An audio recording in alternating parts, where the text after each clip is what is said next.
Kevin Sanders, Director of Special Projects from War and Peace Foundation in New York, joins us via satellite now.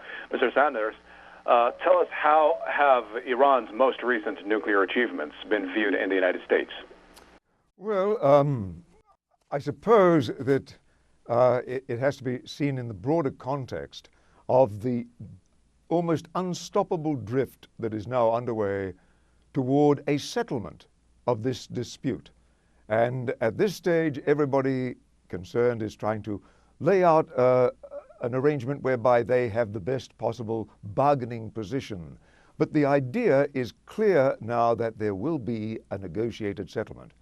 This, of course, is the result of the success of Obama, the arrival of Obama in the White House, and suddenly America has an intelligent and mature president for the first time for a long time.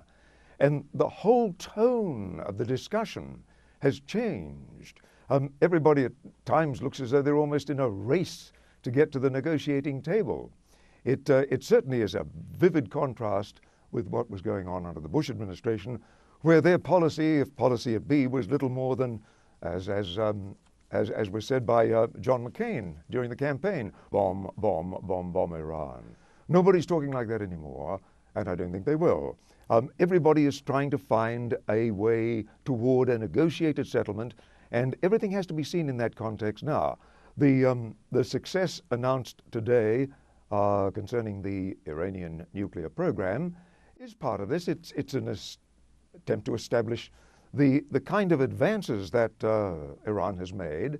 And implicit in this is, even if we stopped doing everything now, we have shown what we can do and what we could do if we had to do at some point in the future.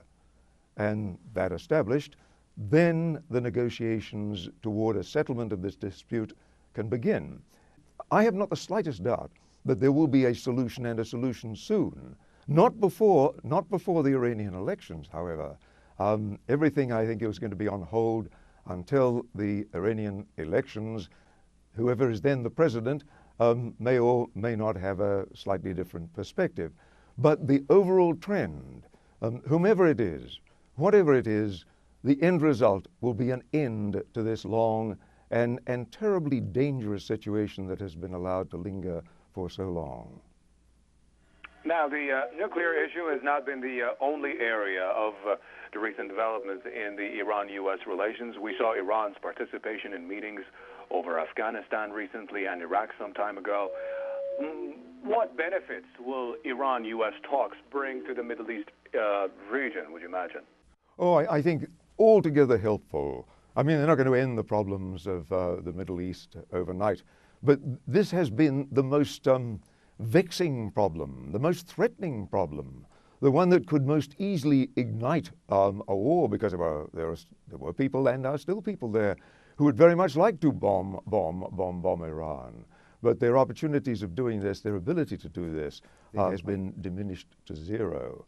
I foresee nothing but further developments toward finding a way out of this. I think that the whole Middle East will benefit from this. In fact, it's an essential step, if there's to be peace in the Middle East, that this particular problem be solved. And then, if this problem is solved, it will bring tremendous pressure on others in the Middle East to solve their problems, to solve the problem of Israel and its, 100, 200, 300, 400 nuclear bombs? Nobody knows. I think if Iran has established that it is open to inspection, in full compliance with the world's requirements, that it does what it has agreed to do, what it's always agreed to do, under the terms of the Non-Proliferation Treaty, if that is so, it's going to be very difficult for Israel to continue in the kind of policies it's been pursuing for so long. And one final question, Mr. Sanders. A change of policy that the U.S. talks about today has apparently not been the case when it comes to accusing Iran of trying to obtain nuclear weapons, although it's been proven untrue under numerous inspections of the UN nuclear watchdog, the IAEA. Why not a change here, Mr. Sanders? What are the hopes there will be? I think there will be. I think there will be. And the whole tone of it has changed, and such accusations as are made are much more tentative, much more suggestive. Nobody's making outright accusations in stentorian, threatening tones. They are musing a little. Almost everything that's being said now has to be seen in terms of establishing bargaining chips for the negotiations that will come, for the settlement that will follow. Many thanks to Kevin Sanders, Director of Special Projects.